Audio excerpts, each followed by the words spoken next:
او بیا دومره ټول ناست یې او دا موږ سره مو وعده کړې وه چې د هغوی نه سره وعدې دعا پورې باندې انشاءالله د دې ستاسو ناست یې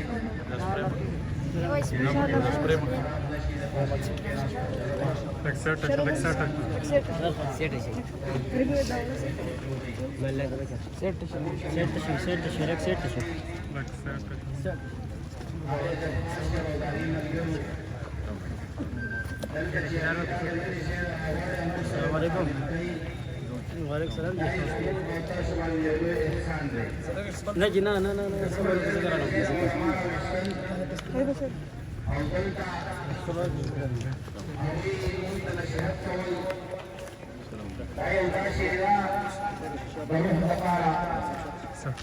لکه یو انسان بیمار دی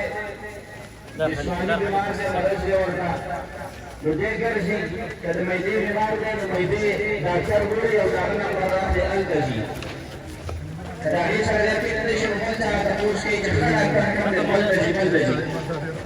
نو ولې دی جسماني بیمار دی نو د خپل علاج لپاره ډاکټران له دې فیس هم ورکوي سفر یې هم کوي او ګرځي خپل علاج هغه جاري ساتي موږ او تاسو روحاني ټول بیماران یو موږ ټول روحاني بیماران یو او زموږ جسم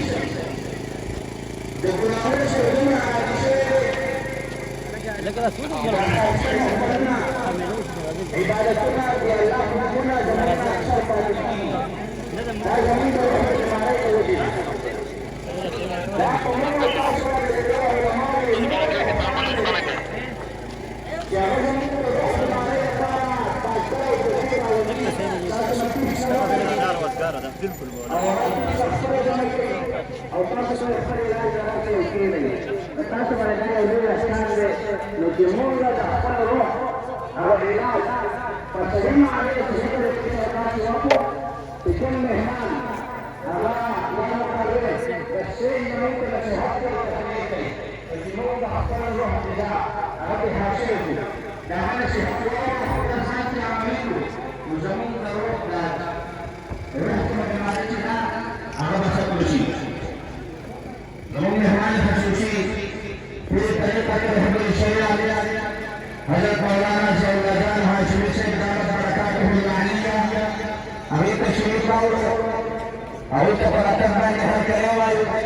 الله رب العالمین د دوی د راتګ زموږ او ستاسو د دوی لپاره د مغفرت ذریعه وګرځوي